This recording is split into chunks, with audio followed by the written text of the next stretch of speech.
What's up, everyone? Welcome to Debating Metal. I'm your host, Kenneth Dean, the Dean of Metal, along with my co-host, Chris K. Today, we're taking a trip once again back in time to the early 80s and the new wave of British heavy metal scene, where this band's first two albums set the stage for an entire genre. In 1978, Jeffrey Dunn's band Guillotine changed their name to Dwarfstar. In 1979, after another name change, he was joined by vocalist and bassist Conrad Lant and drummer Anthony Bray, and this trio became the iconic classic lineup of Venom. They released their first single in 1981, which led to them getting the okay from the label to record their first full-length album. Recorded in just 3 days, Neat Records took the unfinished recordings and released them, poor quality and all. The result was Welcome to Hell. Just a year later, Venom would release an iconic album that would inspire a brand new genre of metal, black metal. Today, we're putting Venom's debut album, Welcome to Hell, song for song against its successor, Black Metal, to see which one is the better album. While both albums are considered influential, only one album can come out on top. And don't forget to stick around to the end where we give you our big four Venom songs. So we've been doing this show now, Chris, for the better part of 3+ years, right? And is that right? We started in 2020. Oh, wow. So it's pretty amazing to think about it, you know? Yeah. But we have mentioned Venom in the past, especially when we did the New Wave of British Heavy Metal series several episodes ago. But in reality, we haven't really talked much about them. And we haven't done the black metal episode that we keep promising, but we're going to get to it. We just have to feel like in a really happy mood so we can do the episode. So we can demolish it. So then we can get all depressed all over again. But Venom is a very interesting band because in reality, if I'm not mistaken, they don't really believe their own hype. They're not Satanists by any means. Even, the original trio basically came out and has said, it was all basically to garner fans, to garner, to shock the shock and awe value of, getting people's attention. It worked, that's for sure. But oddly enough, it created a genre. It's interesting to say because it's kind of like the same effect as Black Sabbath, right? Where they didn't start out as a metal band, but they influenced what would become metal. And, Venom's really the same. They were more of a thrash band, punk even, but they would come up with these concepts, and adding more and more evil concepts into the music really established what would be black metal in the future. So this is contemporary of the time. It's something that really hadn't been done, which is very interesting. Right. And what's funny, like in the United States and Canada as well, basically North America, speed metal was becoming the thing. But even at that point, in 1981, it wasn't a thing yet. Metallica was still in its infancy. The Bay Area thrash scene was still just non-existent. The hardest things that were out there was probably Motley Crue when you think about it, and then that wasn't even that hard. Talking about 1981, and so these guys, you heard Motorhead because I think it was Ace of Spades had, the song Overkill. They had the quick pace to it. Overkill, especially with that sonic, double bass drumming that just kind of consistent throughout the whole song. It obviously lent itself to what Venom would do, a year later or so. And it's definitely influential. Listening to this for the last several weeks has been pretty eye-opening in some of the things, good and bad, I guess you could say. Yeah, I would agree with that for sure. I guess there's a lot of points to be made while we're kind of talking about the albums, so I'm going to kind of hold on to some of those thoughts until then. Absolutely. Totally understand that. So that means let's get right into this. Like I like to do, I'm going to give a little bit of specs on the album, a little bit of specs on the band, and kind of thing here or there. So we're going to start with Welcome to Hell. Welcome to Hell was released December 1981 on Neat Records and was licensed in the United States by Combat. It was produced by Keith Nickel and Venom, except the songs In League with Satan and Live Like an Angel. Those were produced by Steve Thompson and Mickey Sweeney. Those two songs appeared on Venom's first single that was released in April of 1981. And the album was recorded at Impulse Studios in Newcastle, England. So after finding moderate success with their first single for In League with Satan, with the B-side Live Like an Angel, Neat Records gave the go-ahead for the band to record all their material. Those recordings were finished in 3 weeks' time, and Neat Records released them without any further production, and thus Welcome to Hell was released. They were basically demos packaged as a full-length album, and when you listen to it, you can tell it's not the best production in the world. All the songs were written by Venom. So it's weird. Wikipedia and the album kind of says that it's written by Venom, or basically Bray, Dunn, and Lant. But in reality, that Bray didn't really have anything to do with the songwriting. So it may have been they gave him band credits like they'd like to do, where they share all the publishing and stuff like that. Maybe for arranging, who knows? I would imagine it's probably something like that. Like, a lot of bands when they're early on will give everybody credit because they're members of the band. And then it's usually not until later where they go, well, I wrote everything, so I should get more money, When they get greedy and see, wait a second, that's a really big check, and I did all the work. We talked about that with Nirvana. That's Yes. what almost broke up their band. So. Right. And real quick, so I have the CD versions of these albums. I actually have Black Metal on vinyl as well as CD.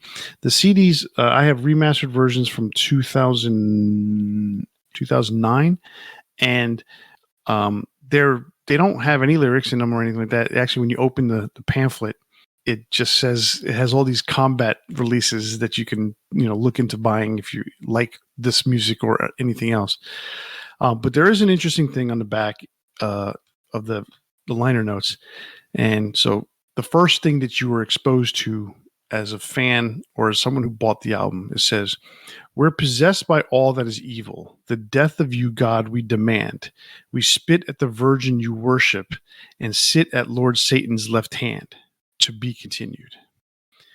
And for those of you who don't know who Venom are, Venom is Cronus, or Conrad Lant, is his real name, and he's listed as the bulldozer bass and vocals. Then there's Mantis, who is otherwise known as Jeffrey Dunn. He's on chainsaw guitar dives. And Abaddon, or otherwise known as Anthony Bray, he's on drums and nuclear warheads. It's an interesting way to describe themselves for someone for a band that really has very minimal exposure for the most part. But anyhow, that's the way they gave themselves. That was their introduction to the world. So, well, I mean, it's kind of fun. Like we're destructive. We are, It gets better on the second album. We'll go into that one later. Yeah. All right. So what do you got? Let's go over these songs. All right. So it starts off with Sons of Satan. It's kind of a punky track that really gets Venom's MO right out in front of you.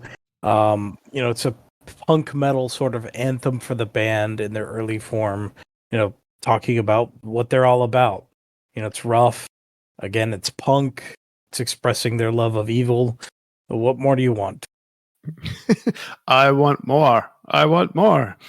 Yeah, I've got the same thing here. I mean, it just jumps right into it. It wastes no time going straight into a thrashy speed metal kind of song. Like you said, kind of punky. I got a Motorhead vibe out of it. And then right about a minute in, the tempo changes and then the solo begins. And then, the solo lasts for about a minute and it picks up the speed again to the original tempo. This is, like you said, their introduction of who they are. This is very, very autobiographical song, and they're asking their fans to come along for the ride. Yeah, it's kind of in the same way like, Iron Maiden, the song kind of tells who they are. A lot of bands have that kind of that song.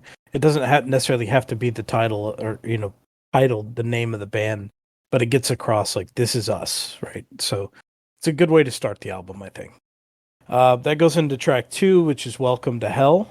You got to wonder sometimes, like, did Motley Crue hear this song before writing Looks That Kill? Because there's some definite similarities there. Despite the subject matter, this track has a really catchy main riff and chorus.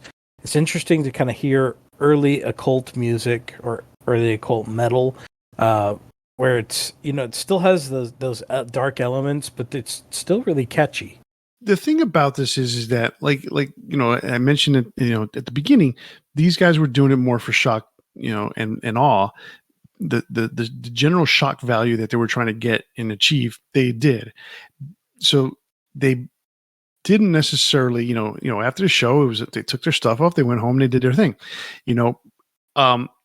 so the music, it's kind of weird. Like, the music doesn't necessarily, and I put this with the music, the lyrics and the way it's recorded and the way it's produced and the way it sounds, definitely lend itself one way, but the music itself is so different. It is very, very basic. It is very blues oriented across the board. And so there's a dichotomy that's just kind of almost to some degree doesn't mix, but yet they made it work. And I like this song. This song is a really cool song. I mean, it's pretty much a straightforward rocker.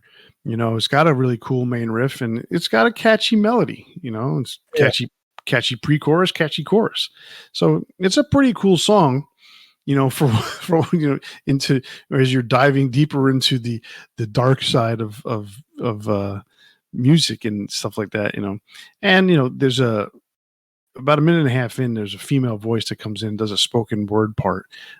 So it's a, I can tell you what, Jeff Dunn wrote some good music, and he obviously, you could tell where his background lies in terms of music songwriting, and Cronus Conrad came up with some really cool lyrics and had some really cool melody line. He had some cool melody line. Damn it! So there's something about them that's just very unique in how they approached what they wanted to achieve, and I give it to them. I give them props. They did it, and they gave themselves a good legacy. I mean, I agree. I think it's almost jumping ahead to some degree, like as far as like. Well, yeah, by listening to this song, you don't know all that, but yeah, there's a long way to go in developing their sound, and right at this point, I think like you listen to the first Black Sabbath album, and I feel like they nailed it. Other than it would go even further in the direction of metal with the second album with Paranoid, but on that first album, like songs like NIB, songs like Black Sabbath, they're still out of the 70s, but they still have that evil vibe to them, And right. I feel like they nailed it. Whereas here, there's kind of, you're right, there's kind of a dissonance there where they're catchy songs that are lyrically evil, and they haven't quite meshed together yet. Like they haven't found what they would later find in their career. But it still works really well, like you said. It's fun to listen to, which is funny to say about songs about demons and stuff, but it works. Right. So that takes us into track 3, Schizoid. To me, this almost sounds like a Misfits punk track. Like I could hear Glenn Danzig singing on this if it wasn't by Venom. It's still got that kind of upbeat tone while the bass really shreds in the background. This was the first track that I noticed that, where it's got that really heavy distortion in the background where, the main riff is very kind of upbeat, and it creates a really interesting sound. It's a short, sweet song, pretty decent solo, though I wish like the solos were a little more audible. That's kind of a production issue, but they're still good. Well, the biggest thing I learned about the production of this, besides the fact that it was just like, in a flash, um, it was, they were recorded real quick, and then, it was mixed real quick, and then, it was basically taken out of their hands by the record company. But um, Conrad, Cronus was actually working at the studio that they recorded this at, and they were given free hours, and basically him begging like crazy to get the time. And so there was a trade off at some point. So Cronus was still working on his craft of being an engineer and all that. So it took some time, but he got it to some degree, and this, so the guitar solos being way in the background, it was almost like it was in another room. This is the way it sounds a lot of times. you like know like they had the guitarist in the closet. exactly. I mean, I like the song. This song's pretty catchy in a weird kind of way. It's got a really bluesy riff, really. If you listen to these songs, you'll notice that their basic life is a blues riff. The vocal melody on this is really good, and about a minute and a half in, it becomes just riff and Cronus, and that's a pretty cool little thing that they do in the middle of the song, and then it goes into the solo and all that stuff. um I think it's a pretty cool song. So All right. That takes us into track 4. Not much to say about this one. Mayhem and Mercy. It's a cool minute-long kind of mood-setting acoustic guitar. It's kind of an intro to Poison, but it's also just an instrument. it's unique, and even now, having listened to it all this time later, like I never heard this track when I was younger. I didn't listen to these albums much. I wasn't into the whole Satan thing, but there were some songs that came out that caught my attention because they were actually catchy songs. So I didn't listen to all the albums. So when I listen to this now, I'm like, hey, where'd this song come from? And it's funny because since it's the first album, you don't know where this band is headed. So having something like this on the first album, not that it quote unquote makes sense, but it's not unusual because that's kind of what bands did. They gave different offerings of their instrumental stylings. You want to put it like that. So this was a really interesting change of pace in the middle of the album, but it's also a very strange acoustic song because there's this really, for the most part, a pretty acoustic interlude, and then there's this guy crashing gongs in the background. It's like it seems out of place. But yeah, so Yeah, it's prototypical of stuff that would be coming along later, I guess is a way to put it. So they're still trying to find their footing in these kind of interesting interludes. That takes us into track 5, Poison. This you said Motorhead earlier. This to me was the first one where I was like, this sounds a lot like Motorhead. It's a pretty cool track. There's some interesting things going on in the rhythm section, but again, it's kind of hard to hear on the original release because the mixing is not great. But if you really listen, like if you just kind of focus in on it, there's some really interesting stuff that's going on. It slows down around the 2-minute mark, which leads into another really good solo. This for me is another straightforward rocker. It's a really simple song, but it has a cool riff. But it does it does the job. It's a basic riff, but it does the job and keeps the song cool.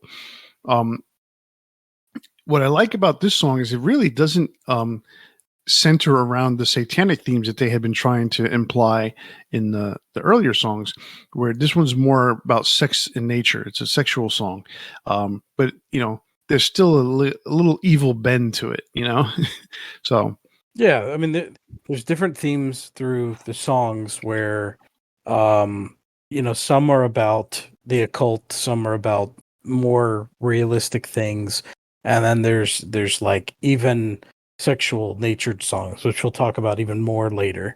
But yeah, it's for the most part, I think they kind of stay on one subject. But I mean, in a couple tracks, we'll be talking about another kind of sexually based song as well. So, alrighty. All right, so track 6 is Live Like an Angel, Die Like a Devil. There are some melodic elements that I really like here that kind of put it above other tracks for me. The solo is really quite nice. The main riff is a bit repetitive, but it's not enough like where it overstays its welcome. It stays in its lane and it stays entertaining throughout. I would say this is a really strong end to side A. This is the song that reminds me the most of Motorhead. Although it reminds me of Motorhead is not necessarily about sound. It's just there's something about it that reminds me of Motorhead, including the production. But the difference is that Cronus doesn't play a distorted bass like Lemmy does. So there's that to it. He has this rumbling in the background that really, because there's only three instruments, the drums, bass, and guitars, and it everything is so individual and it's easy to hear for the most part because he does a good job of not having one drown out the other. Yes. I agree with you. I like that harmony solo at the beginning of the solo section. That's really nice. So what I was getting at with Motorhead is that for me, Venom was more Motorhead than Sex Pistols when it came to like punky sound, and because to me, there's like a combination. It's like Motorhead meets the Sex Pistols. That's Venom, kind of, but with satanic lyrics for the most part. And the difference is Venom can actually play their instruments. Not like the Sex Pistols where, some of the guys were learning it. I think the only really learned musician was Steve Jones, and then eventually Glenn Matlock was a good bass player. So, but anyhow, that's Sex Pistols. That's another whole nother story. Venom, these three guys were actually pretty accomplished musicians. They just had their focus one certain way. I would agree with that. I didn't really make a connection to the Sex Pistols, but I guess I can kind of see that. No, it's not. It's not about It's not about oh, they sound like the Sex Pistols. It's more about the punk side of it. The punk side, yeah. No, I get it. Yeah, that's about it, really. Except for I would not put Sid Vicious anywhere, like in the conversation near these guys. No, not at all. All right, so track 7 is Witching Hour. So this is more of like a witchcraft kind of bass song. You can tell this is the side B opener with the ambience leading into an even more distorted guitar riff. So you had mentioned that some of this was recorded in different sessions. No, Live Like an Angel and Die Like a Devil and In League with Satan were recorded earlier in the year and released as a single.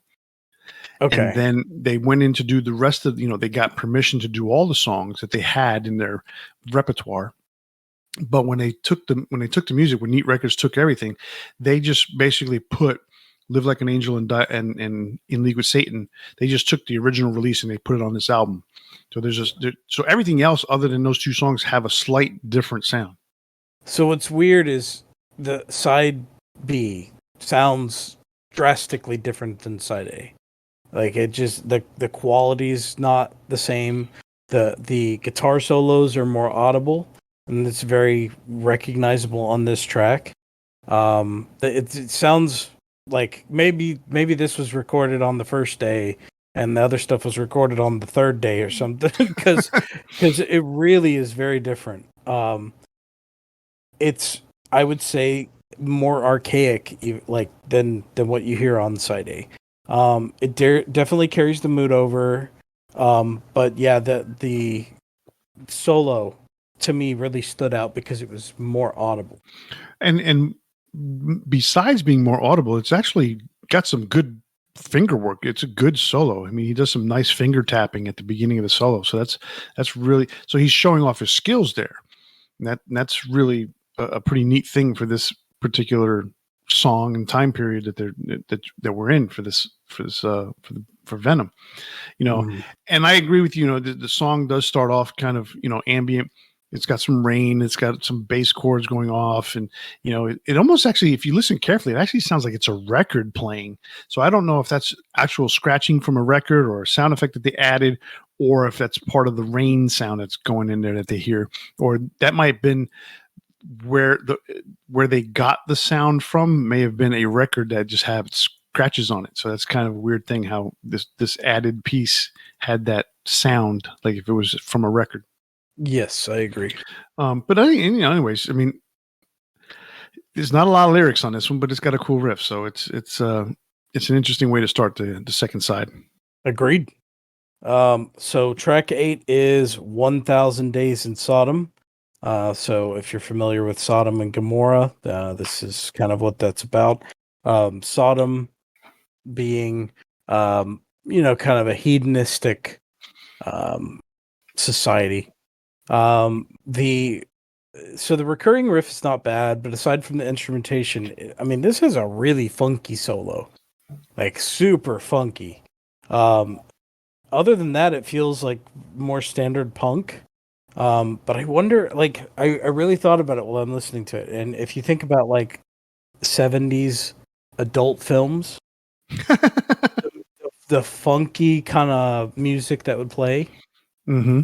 this has that kind of aspect to it. And I wonder, it being about, Sodom, if it was like a thought process they had in putting this kind of sexual kind of sounding music in there.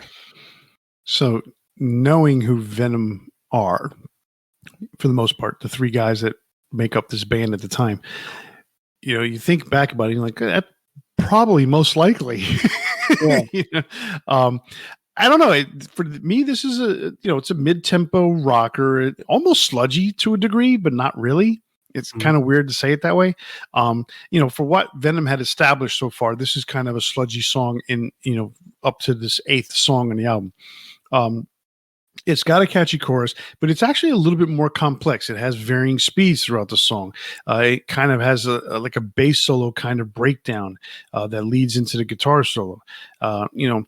It's almost like when you listen to the song, it's almost like telling their critics that they're just a little bit more than just three guys who sing about Satan.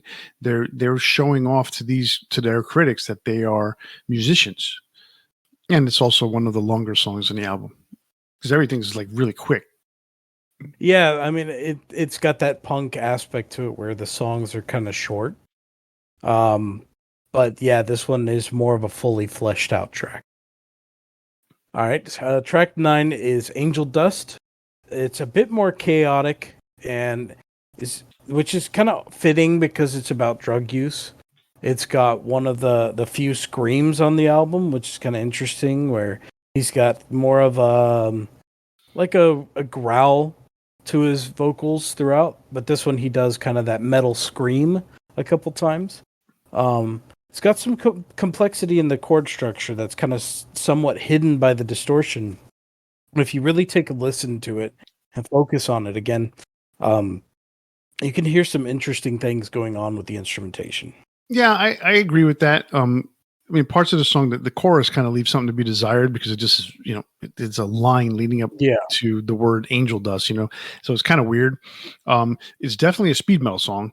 When you think about what came in after it, as far as speed metal was concerned, you can see that this is like the genesis of that. But the cool thing about this song for me, I was listening to it and like that, those first few seconds, maybe within the first 5-6 seconds or something like that, I almost felt like it was the Mob Rules riff. Yes. But then it quickly changed. So I thought that was pretty cool. Yeah. Yeah, exactly. There's actually a song on the next album that does the same thing, which is kind of interesting. So it's apparently something they just have that an affinity for. All right. So in track 10, In League with Satan. So this march leads off with some backmasking, reading just shy of a John Moxley promo. Satan, raised in hell, I'm going to burn your soul, crush your bones. I'm going to make you bleed. You're going to bleed for me. I would hear John Moxley saying that. So if you're a fan of AEW, this is probably a song for you. It's more about mood than anything, and is honestly kind of like just a simple march with a repetitive vocal track. It's fine. Like it's interesting. And I think it's kind of like one of those anthems that's synonymous with the band, but it's pretty simple. Yes, it is simple. It's a very catchy chorus. It's not a fast song, but it's very steady. And like you said, repetitive, but not in a bad way. Um, the solo is more like a haunting whine than actual individual notes. Um, Real heavy effect on Cronus's vocals to kind of give it that haunting depth to it. Um, so this is actually considered by many people to be the first black metal song. So that's an interesting part to this song too. Especially, where obviously you have the backward message at the beginning, the tribal drums. It's just, I guess because, the song chants about being in league with Satan. That's what kind of gave it the birth to black metal. Uh, I kind of struggle with that because I read the same thing and I thought like, yeah, I guess just being that it's written by Venom and it's the first song that they really put out there, I guess that I can see that, but I also see other songs in their catalog fitting more in vein with the black metal aesthetic. So it's kind of strange to say that. Like it'd be like saying Black Sabbath is the first metal song when I don't feel like that's a metal song. Right, You and know? I agree. I mean, I understand where you're coming from with that concept. And having listened to some of the stuff that Mayhem did, when they first on their first album, which came out after the band broke up because of someone's death, it's just kind of it's just so weird. Anyhow,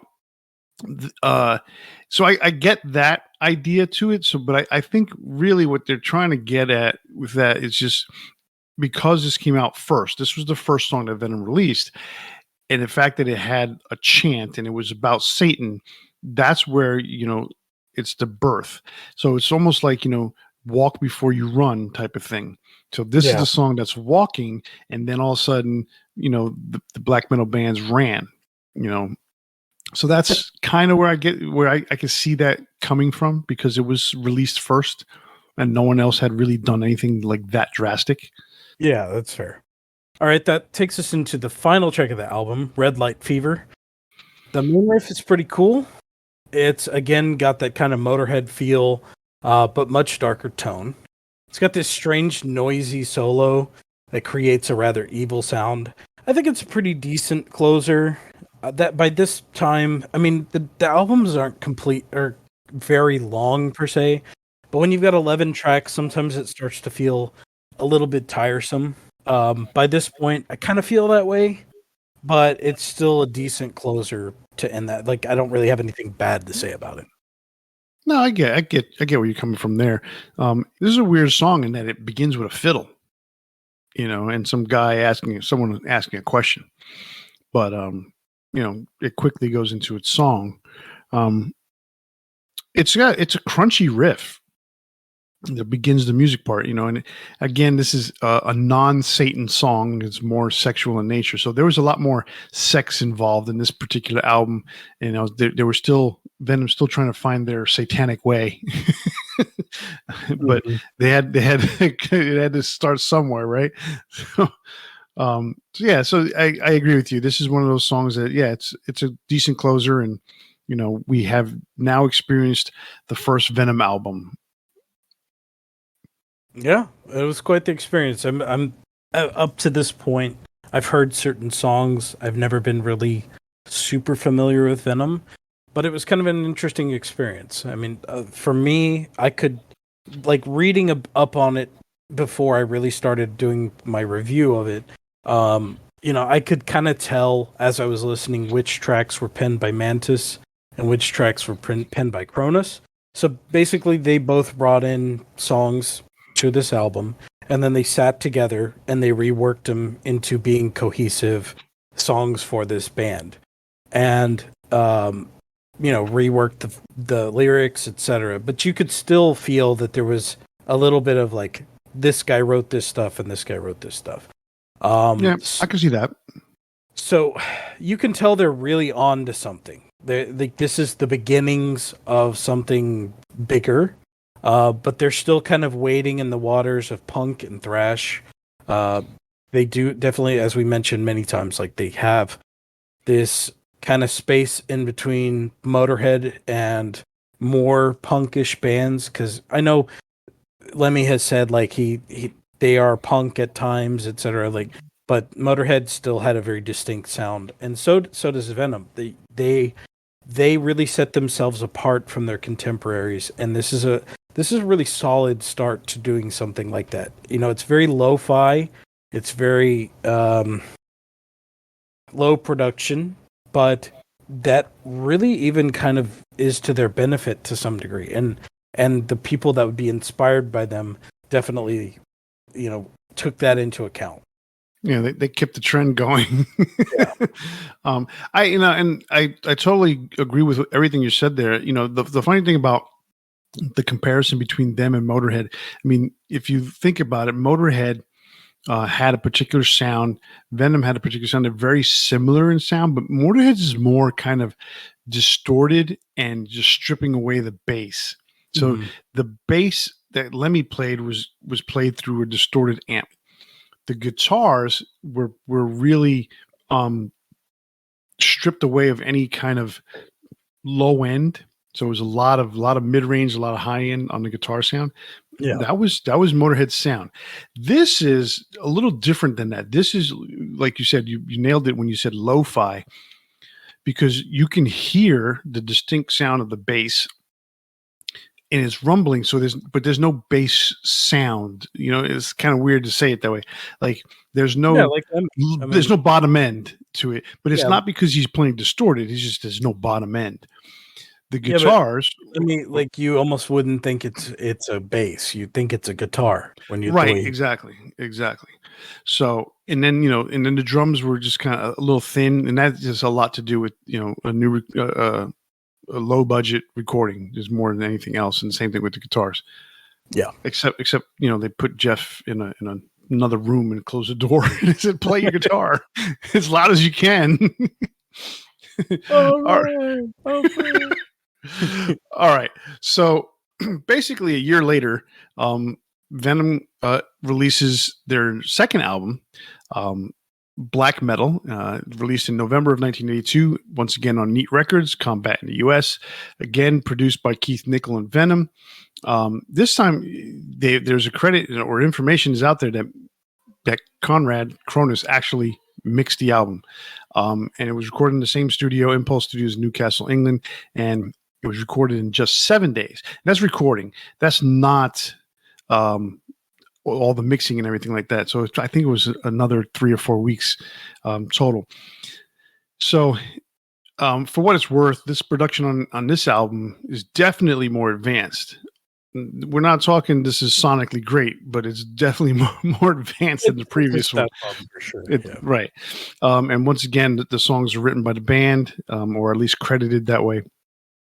And the credits as listed for Venom is Cronus on the Dinosaur Destroyer bass and vocals, Mantis on chainsaw guitars. Actually, chainsaw guitars. There's only one guitar. And Abaddon, oddly enough, he's not playing drums. He's the 1-2-3 Inner City Express. So I don't know what that means That at all. sounds like a wrestling tag team. Exactly. It's not the Rock and Roll Express. It's the Inner City Express. So that was the way it was listed. It's really interesting. And as I noted before, on the back of the liner notes, they had a little paragraph or something like that. They did it again on Black Metal, and this time it says, "We drink the vomit of priests, make love to the dying whore.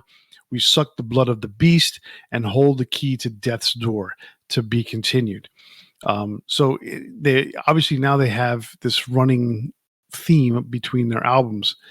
So they're at least they understand continuity or the concept of continuity. So anyway, let's get on with Black Metal, their second album from Venom. Album opens with the title track, Black Metal. This is the song that created an entire genre. It's a catchy tune. It's got a killer riff. It's hard to hear because it's distorted. I mean, the song begins with a chainsaw hitting steel plates, and it's extremely distorted sounding. So you can't really tell what it is until you read about it. Um, but it's a catchy song for the most part. Real simple but effective chorus. And the best part about the song is the line that says, "Lay down your souls to the gods rock and roll."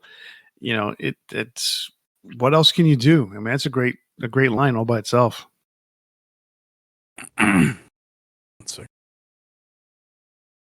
yeah, yeah. Again, like so, despite like what you said, like despite the lo-fi production, this already sounds so much better. There's an aspect of the vocals being more clear and pushed forward, while still having that heavy reverb on it that creates a really distinct sound. I think, with the first one, obviously it was very rushed production. They didn't have the time to put together really like an established sound. It feels like this was more thought out, and it's already got a new vibe to it, a new like mood. It feels less punk, more thrash metal, and like you said, the chorus is very cool. Like that line, lay down your soul to the god rock and roll. Um, it's kind of cheesy at this point in time, but I think at the time it probably even was a stronger chorus to say.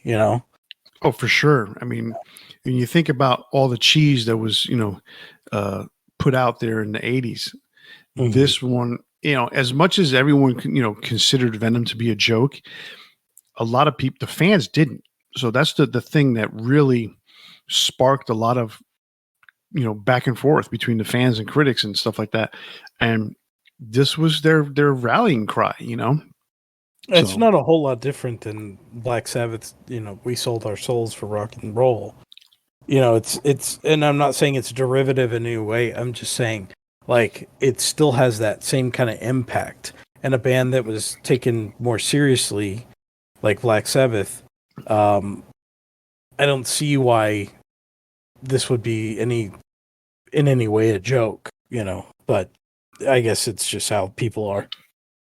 yeah, I mean, I think in general it had a lot to do with the fact that they were coming across as these sexual perverts that believed in Satan, and as opposed to Black Sabbath, there's obviously a distinct difference. So we'll just leave it at that, so we Yeah. don't get too far into Black Sabbath. But Black Sabbath didn't wallow in Satan too much in reality, where No. these guys just dove head first. So Oh, for anyhow, sure. exactly. So anyhow, that leads us to song number 2, "To Hell and Back." Uh, it's got a cool opening riff, but then it gets drowned out by a really groovy bass line when you think about it, and then the two come together and they kind of just chug along together throughout the rest of the song. There's a decent melody in the verses. The chorus is very simple but effective, and the guitar solo stands out. So the reason why the guitar solo stands out because it's literally standing out. It is pushed so forward in the mix that it is way above. Like I hear mixes like that at live shows when you want to highlight the guitar player and the guy puts the spotlight on the guy and the guitar player stands in the middle of the stage and they crank his volume on the PA so that everyone can hear the solo and then they bring it back down when he gets to playing normal. That's almost the same effect that's happening here, but not that drastic. But it is definitely way above the rest of the mix and until it goes back into the regular part of the song. Yeah, to me, this is the most unique song I've heard from them thus far. It does something different with this kind of tongue-in-cheek yet darker tone. There's a lot of confident attitude, and the solo feels less punk and more just moody and evil. This to me is a defining song for Venom. Like it takes them to a different place than they were before. Definitely. I mean, when you think about what we just listened to technically on the first album, this is the maturity shows. Hmm. Put it that way. All right, song number 3, "Buried Alive." So this one's an interesting one because it's really not a song, but it is kind of like a prelude, but it has a song effect to it at the end. A song starts with the audio of a preacher offering the burial prayer, and then you hear sounds of dirt being shoveled. So the assumption is that dirt is being shoveled onto a casket or into a grave, whatever you want to think it is. Then it leads to a spoken word passage that's followed by the main portion of what is the rest of the song per se. So the lyrics are very direct. It's a relatively accurate portrayal of what it feels like to be buried, or put in a coffin and buried alive. But it's not a song per se where you have this long drawn out, verse, chorus, guitar solo, verse, chorus thing. So it's more of an intro to the next song, and that's the way I look at it. Yeah, I mean, I do feel like it's its own song, but at the same time, yeah, I see where you're coming from. To add to what you said, so it does start with the creepy reading of the common prayer, ashes to ashes, dust to dust, which is funny because it's actually repeated in the next song. So maybe they are connected in that way. But you said it goes into spoken word. It's even more broken down because it's like it's heavy breathing, and then and then like a whispering vocal line. So they're definitely trying to appeal to like the horror aspect of it, right? You can definitely see, like, this is one of the tracks where I go, okay, I see where black metal was looking. They were Right. they pulled their inspiration from this track. Less so on others, but definitely on this one. And there's this kind of like psychedelic solo. It reminded me of like 70s interpretations of like going to hell. Watching movies where a character might die or something like that, or go on some kind of drug trip where it would be a journey to the dark side or something. Like that's what it felt like when I was listening to it. So yeah, it's a very interesting track. It's still in line with like what we're hearing with black metal and to hell and back, and I think it's pretty cool. It's interesting for sure. I mean, the muffled guy at the beginning almost sounds like his head's in the pillow and he's trying to say the prayer. It's so creepy sounding. Yeah, it is. But the song goes straight into "Raise the Dead," which is song number 4. To me, this is again another Motorhead type song for me. A totally traditional blues based song. It's got a sing along chorus to it, and solo is really raw sounding, and again pushed up in the mix. Stop and go chorus at the end is kind of a nice touch. Them chanting "Raise the Dead" and all that stuff. So there's a lot of cool aspects to the song. I think it's pretty cool. So it does feel a little more punkish than the previous songs on the album, but it's got this like Black Sabbath "Wishing Well" kind of guitar work, which kind of accents the end of each phrase in the song. So it is really cool. And yes, like I do see how, because it just goes straight into it. It is also like where Buried Alive is. Sorry, yeah, Buried Alive is the intro to this. They do link well together. So it's very cool. The funny thing, and I'm going to talk about it too in Teacher's Pet. The whole thing about the Motorhead connection for me is obviously throughout their entire career, Lemmy would introduce the band. We're Motorhead. We play rock and roll. They never said they played metal. They never said they played thrash. They never said that they played hard rock. They were never anything other than a rock and roll band. We are Motorhead, and we play smooth jazz. And so, they were straight. So their roots were planted firmly in that Elvis style, 50s style rock and roll. And so is Venom, which is odd to understand that they're not this very complex band. And so my point being is part of Raise the Dead is like that for me, but even more so when we listen to song 5, Teacher's Pet. Starts off with a Ring Around the Rosie little guitar lick at the beginning.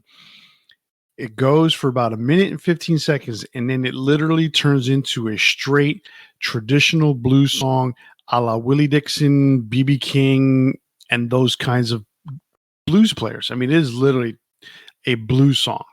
And it goes like that for another minute and 15 seconds. And then it goes back to what the song is, except they have a bunch of drunk guys chanting in the background at some point, and then out goes the song. It's a cool song, but it's so, to me, it's out of place because it has that minute and 15 seconds worth of straight Stevie Ray Vaughan style blues. It's so weird. Yeah, to me, it doesn't fit the album at all. No, not at all. It's more like an evil version of a Steel Panther track for half of the track, but then it becomes, like you said, Stevie Ray Vaughan blues, and I'm just like, what am I listening to? What's going on here? Why have almost two different songs in one song? Like in the lyrics, they don't fit what's gone to this point. We're 4 tracks in. I mean, this being the 5th track, but we've listened to 4 tracks that are all about, buried alive, raise the dead, to hell and back, and then, I was masturbating under my desk, and I'm like, what the hell am I listening to now? Like what? I don't know. I didn't like this track at all. Yeah, it was. I mean, it goes back to that the sexual innuendo from the first album. But that's not even innuendo. It's just it's straightforward. All right, we go to the next song. Song number 6. We're back in hell. So it's "Leave Me in Hell." So this one, speedy song. It's a speedy chugger. Riff sounds like something off, again, a Motorhead album. Go figure, right? Chorus is a little cheap to me. It's not a good chorus, but the rest of the song is actually pretty cool. About 1 minute and 35 seconds into the song slows down with a riff that's very similar to the riff to "At War with Satan." And then the song slows down, and then the solo comes on, and it's got a pretty good solo. So it's weird because this is not the first time. Well, this is the first time during this album, and it happens again, where you hear a riff that you will hear again at the end of this album, and then again on the next album. So it's very interesting that this riff is kind of like roaming around the album. Yeah, it is a reoccurring concept that keeps appearing. I do definitely like this better than Teacher's Pet, but it feels more like some of the stuff that would have been on the last album. It's a pretty cool sounding riff, but it feels like it really strayed from that moody, kind of creepy first half of the album. So it's not bad. It's definitely a step up from Teacher's Pet. Yeah, Teacher's Pet just seems like it's just so out of place, But so like I said, we're back in hell. So "Leave Me in Hell" was definitely should have been after "Raise the Dead." That should have been track 5. So anyway, we get to track 7, which is "Sacrifice." This song is a very new wave of British heavy metal riff to it, but because it sounds so crappy and it's kind of a little muddy, a little bit, it loses that clarity that's like a lot of these bands that were in the new wave of British heavy metal. Even though it was lo-fi recording, and it wasn't even that lo-fi, it was just the style that they had, but the riffing was so I was going to say crystal clear.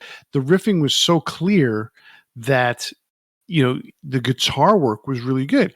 This one, you got another guitar player who's really good, but this one just muddied it a little bit on the production of it, and it lost that effect. But you could hear it, if you're paying attention. The verses are up tempo, it's very quick pace, and then the chorus slows it down. So what I didn't like about this song was that it was spelling out the word sacrifice. I'm like, I don't need help spelling. Okay, that to me just kind of prolongs something that I don't need to have prolonged. So you don't like And RESPECT? that one was done better. I'm going to sit there and say it that way. That one was done better. But even that, it makes you think too much. You're not supposed to be thinking. You're supposed to be enjoying. What song? Where did he try to spell? So anyway, and this song again is where the "At War with Satan" riff shows up again after the solo. So it's almost like a prelude to what's coming a few songs later. It's kind of interesting. Yeah, so this is a lot heavier and sludgier than some of the other kind of punk tracks that are on the album. It's darker, more attitude. I think it's got a better riff. It's really a step up from the last two tracks. And sorry. And the solo really fits the song. So I think it's a pretty strong song overall. I didn't mind the spelling out sacrifice thing as much. Didn't really phase me. It's kind of cheesy, but it didn't bother me. That's kind of what threw it off for me. It was that. I mean, look, I'm already listening to a giant bag of mozzarella cheese on these two albums. I didn't need to have cheddar thrown in there on top of it. Anyway, but it was a very cool riff. I did like it because it had that new album, new wave of British heavy metal, however you want to call it, feel to it. But it was just muddy. I felt the production kind of hurt this song. Where better production would have probably done this song wonders. Anyhow, song number 8, "Heaven's on Fire." And no, we're not talking about the Kiss song because that song didn't come out for a few more years. This is a prototypical speed metal song, and it's got a cool lick at the end of the main riff. So it's this is a jam. I like this song, and it's for being such a speedy song, it's got a really good groove to it, and I think that really stands out for me. This track steps up the pace, feels a bit heavier than some of the stuff in the middle. Definitely a little boring to me, honestly, which is kind of sad. How do you get bored on a speedy song? It's so repetitive. Yeah, it is. It repeats the same riff over and over again. It doesn't really make any strong variations. I can see this really appealing to speed metal fans. If you're a fan of, say, Raven or something like that, but for me, it just didn't do it for me. I hear you. All right, song number 9, "Countess Bathory." Now, here's a funny thing. For, let's say, this album came out in 1982, right? And I would say probably for the next 30 years, maybe, I thought that said "Countless Bathory." And I don't know. It was something I was reading, and then I was, obviously the song the band Bathory, and then I saw this song, and I'm looking at the spelling. I'm like, did they leave an L out? I'm like, what the hell? And then I read something about how this is supposed to be about the woman, and I'm like, oh shit, that says Countess. So wow, that's funny. So, and it's even funny. Like, I'm singing along to this, when I was younger, and I didn't even put 2 and 2 together as I bang my microphone again. I didn't even put 2 and 2 together. But, when you're listening to something shitty on shitty headphones, because back then I was piss broke as a kid, it sounded like Countless. But anyway, Countess Bathory has got a really cool riff. It's got what I like about this song a lot is the drumming on this song. This is, Phil Rudd, straightforward, get your groove. He's in the pocket on this one. And it keeps Cronus in the pocket because obviously Cronus is playing bass. So he's got to follow along with the groove. And because he's a singer, now he's got that groove going with the vocals. So this song really, to me, is shows a lot of depth. The chorus lends itself to like a concert, sing along type song. The solo is unique, but it's not really a solo per se. It's more like a plucking of a melody for a few measures, and that's it. Um, this song almost seems like the band paid more attention to it. It's like, so that all the times that we've talked about how a band will go into the studio and there's that one song that they work on really hard because it's going to be their single. This is that song for Venom on this album.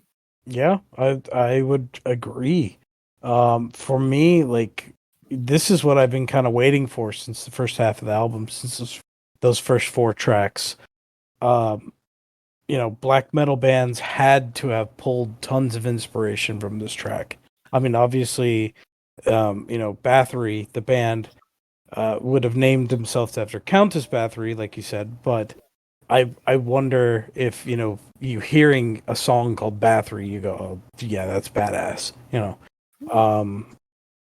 There's something about this track, like it's just darker.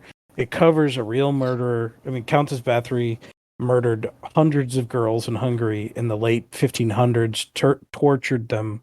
There's she's really sick serial killer. Of course, only men are serial killers, but Lizzie Borden. yeah. So Well, she wasn't really a serial killer. She just killed her parents or some shit like that. True. But you want evil, like this is real evil. Like, so I think it's such a subject that it created a strong presence about the song as well. So it works really well. I think like I said, kind of after that track 4, I feel like this is right back on track to those early songs that created that evil mood. Right. Totally agree. All right. So song number 10, Don't Burn the Witch. At this point, for me, I'm starting to get this Venom burnout. This is a pretty cool riff to open the song. It's got a really cool main riff.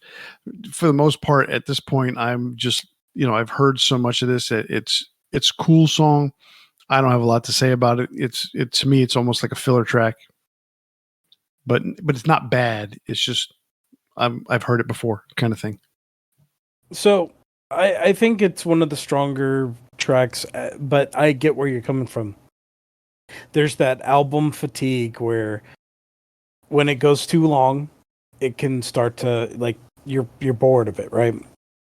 So I think it's a solid closer for the album. Again, it's kind of carrying the heavier punk sound that I would say, Heaven's on Fire and Sacrifice kind of carried over.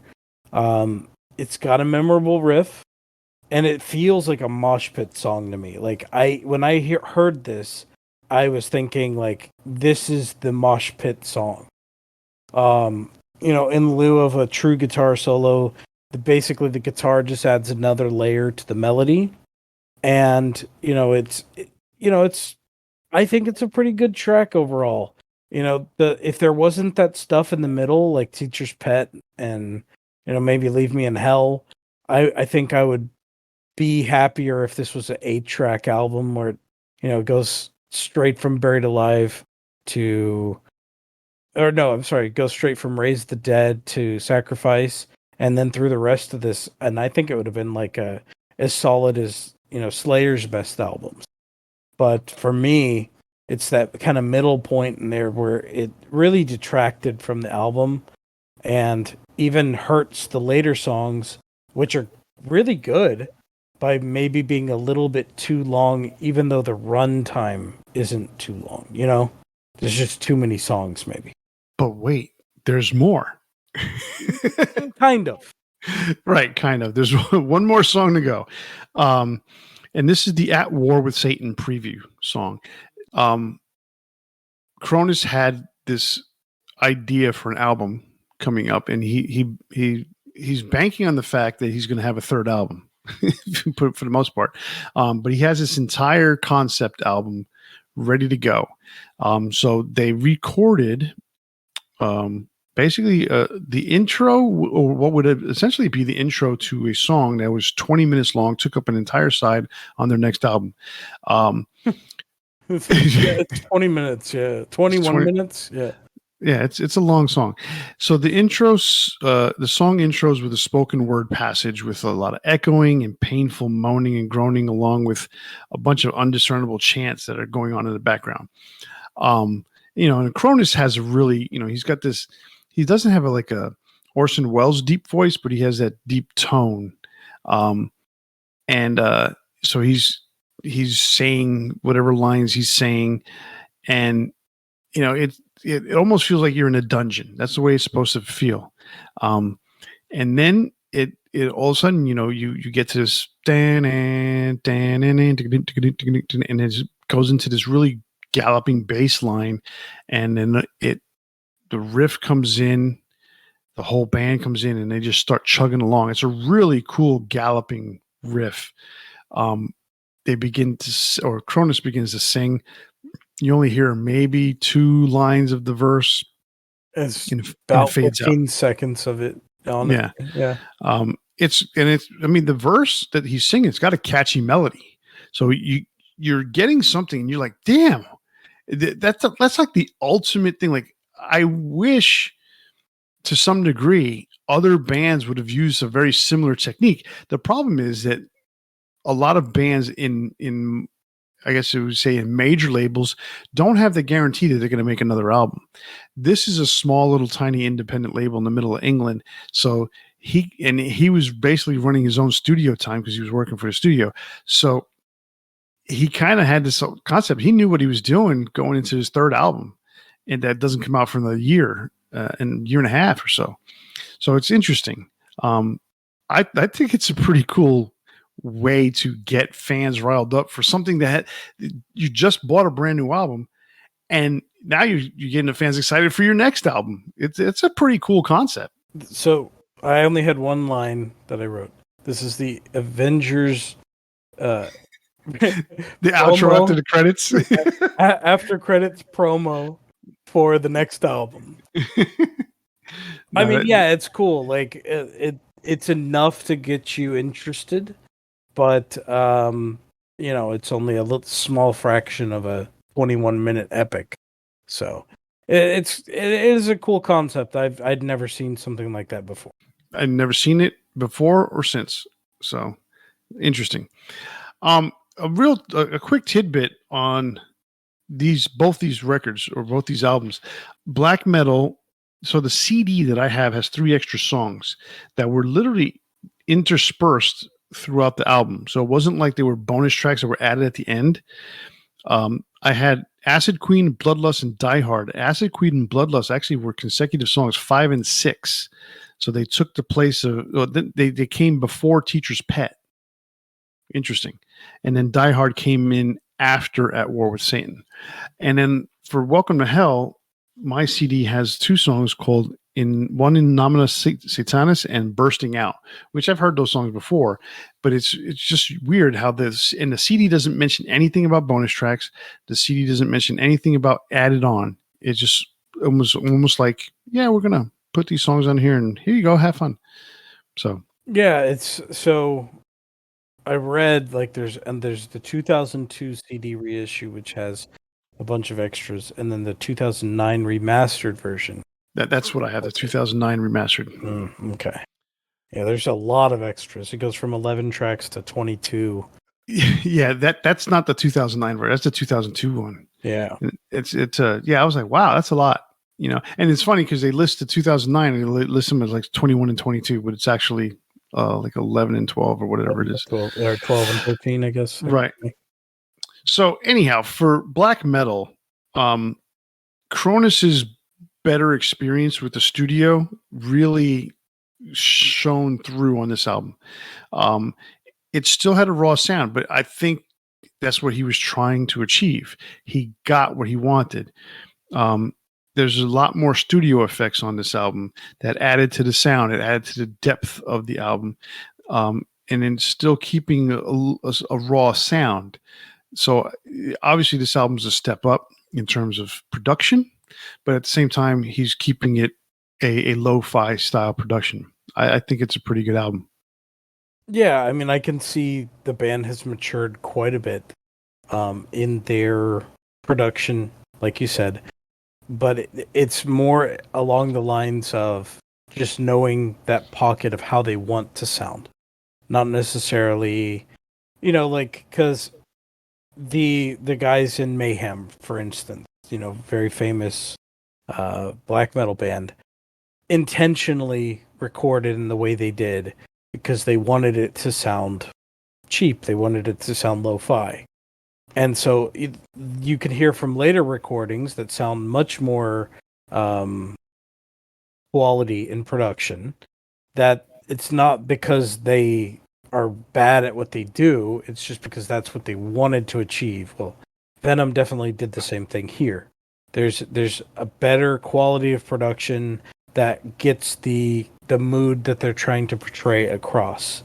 For the most part, I think they really hit it well. Like songs like Black Metal to Hell and Back, Buried Alive slash Raise the Dead, Countess Bathory. I think all of those really elevated them to the next level in being something different than everyone else. And it's like it's such a step up in that capacity. It doesn't necessarily make it a better album, but it makes them more defined as Venom. Yes, definitely. The whole defining who they were definitely happened on this album. Mhm. All right, so between the first album and the second album, which one are you picking? Um, honestly, I think I pretty much just black metal. Even though it has that kind of middle section, which I didn't like, for the most part, I think it's a much more cohesive album. It really is more defined in the characteristic of who they would be. Um, and it has some tracks that are really iconic. The Black Metal to Hell and Back and Countess Bathory to me were all really strong tracks where I struggled to find as much that I thought was as strong to me on Welcome to Hell. So for the most part, I think Black Metal is just a better album. And in this particular case, I agree with you. Is definitely a step up. Definitely has more of a focus as to where they're headed as a band, and obviously you could tell there was different. There was sexual songs in the first album. There was satanic songs in the first album, and it's like, which way are we going here? Are we going to just be perverted, or are we going to be Satanist type of thing? And this one, even though they threw in Teacher's Pet, this one was more focused on being on the dark side of things, and it works. It worked well for them, and on black metal, obviously created a genre, and they were more, like you said earlier, it's less punk and more thrashy speed metal, and that's Mm. they definitely changed lanes and went in a certain direction. So I give it to black metal as well. All right. All right, well, that is that's our head to head for black metal versus Welcome to Hell, or Welcome to Hell versus black metal. Now it is time for our big four, which is our big four Venom songs. Um, let's see. I believe last week I went first last week, I think, on the song. So I think it's your turn to go first. Okay. No. Hold on. Wait a second. I'm going to go first. All right, screw it. You go first. You said it. I'll just go with it. So my number 4 is a track called Manitou. But it's the 12-inch version, which was on the 2002 re-release of At War with Satan. I think it sounds more evil than the original version.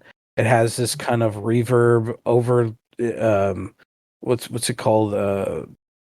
Multi-track kind of like overlay where the vocals are more distorted and kind of evil sounding. And it's just something about it that's really cool.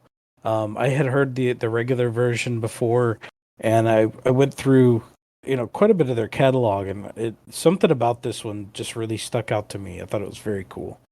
Um, my number 3 is At War with Satan from At War with Satan.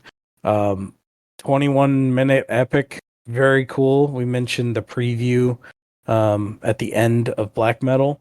I wasn't expecting what I heard, because I just heard that little preview and I thought it was very cool. But and then seeing something about seeing in the catalog that they had a 21-minute song, I was like, I gotta listen to this. and I ended up really enjoying it. I tend to like longer songs. When I was a big fan of Opeth, I still do like them, but there was a time where I was really into them. Some of those really long songs that they had in their early catalog just stuck out to me, and I, you know, find those kind of epic tracks enjoyable.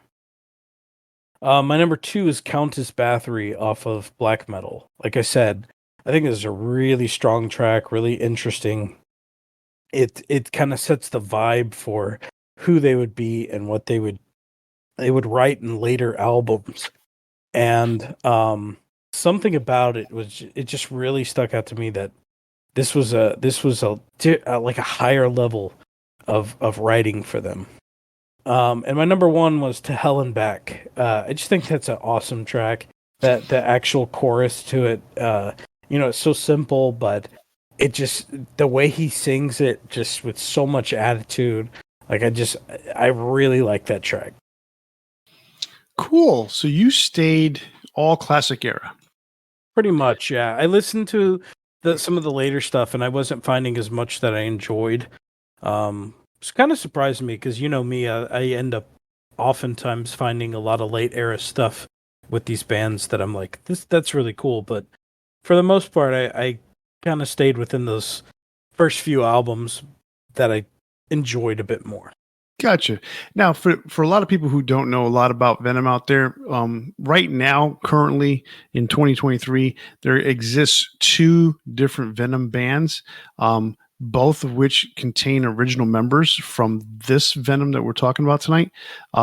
Venom contains Conrad Cronus on it and has two additional members that are playing.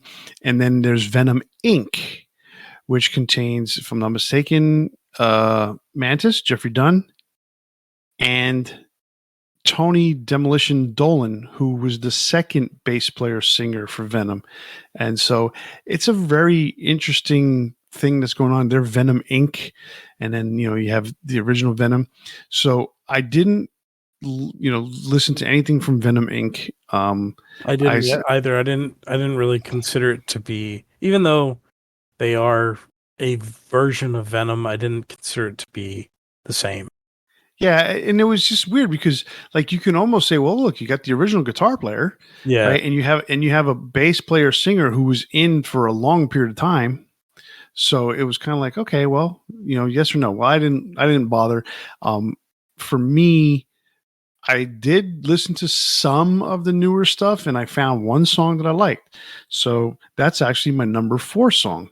And that is the song 100 Miles to Hell. And that comes off their latest album, Storm the Gates. I thought that was a pretty cool song. I was like, man, I got to give something new a chance. And I was like, all right, I'm listening to this song. I'm listening to that song. And no, that's not doing it. And then this one caught my ear. And I'm like, okay, if it's catching my ear and I'm like, oh yeah, this is pretty cool. Then I'm thinking this is a pretty good song. Listen to the whole thing. Not bad. Production, much better. Much better, but still not like perfectly better, but much better than it used to be. But then from 3 to 1, I go back to the classic era. Number 3 for me is Welcome to Hell. It's just got a cool vibe to it. It's basically the second song. It's the song after the autobiography. This one's saying, "Hey, join the ranks. Welcome, come aboard. Let's go." So I thought that was pretty cool. Song number 2 is just same as your song number 2 is Countess Bathory. It's just like it was just a step ahead. It was just a step above. It was a big move forward for them at that time. So my number 1 song is I have it on a 7-inch picture disc, and it is the same as the same version that's on the 12-inch that came out, and that is your number 4 song, Manitou. And that song I heard on a radio show. I believe it was Heavy Metal from Hell. No, because Heavy Metal from Hell didn't start until 1987, and I heard this song before that. So I heard it somewhere on the radio, and I thought it was really cool.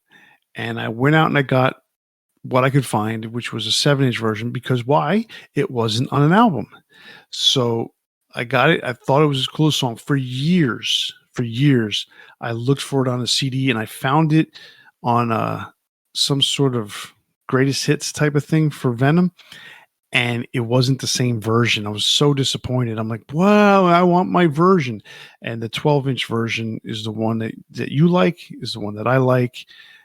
It's a really cool song. That's my number one Venom song. Oh, okay. I'm kind of surprised by that. Why? But yeah, it is a really cool song. Like something about it just very, like just drew me in. You know. I was trying to get some more background information on the song because they don't have it on the album. So when you look at the albums, it doesn't list it.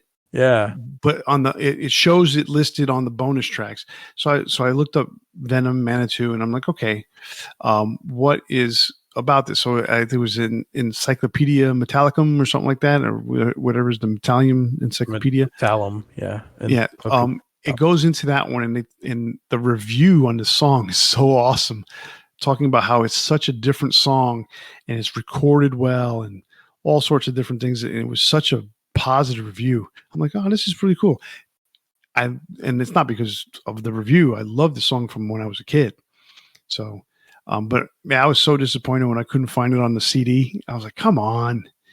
So, and I never ended up getting. Oh no! Wait, hold on a second. I think I do have At War with Satan. Hold on. Ah, yes, I do have At War with Satan. And oddly enough, my version, which is the 2009 remaster, has Manitou as the second song. And that's totally way off because, see, so Manitou's the second song, the Rip Ride, Genocide, Cry Wolf, Stand Up and Be Counted, Women, Leather in Hell. Then it has a song called Woman. And then R. So Woman was, I think, the B-side to the single that came out on Manitou, if I'm not mistaken. But yeah, so my version is a little different. My CD. Weird. Yeah. But anyway, so I bought those CDs because I was like, you know what? I'm going to get the original 3. And I don't think I have one more Venom CD, and that's it. And that was that greatest hits while I was trying to find my song. Anyway, this was a pretty cool episode. I thought we did Venom justice. It's certainly different. I mean, sometimes it's really cool to go over these bands that I'm not as familiar with and kind of listen to something different. So I gained a new respect for Venom. Well, look at you go. All right. Well, that's our big 4 Venom songs, and that brings an end to this episode of Debating Metal. Remember, you can listen to us every week on your favorite podcast platforms, such as Apple Podcasts, Spotify, iHeartRadio, Stitcher, Pandora, and literally every other platform out there. So click like or subscribe. You will not be disappointed. And don't forget, you can interact with us on Facebook, Instagram, and Twitter, or you can send us an email to debatingmetal@gmail.com. If you listen to us on YouTube, be sure to leave us a comment and ring that bell to be notified when we post a new episode. And remember to tune in next week when we spark up another exciting metal debate. On behalf of Kenneth and myself, stay safe and always turn it up to 11. See ya.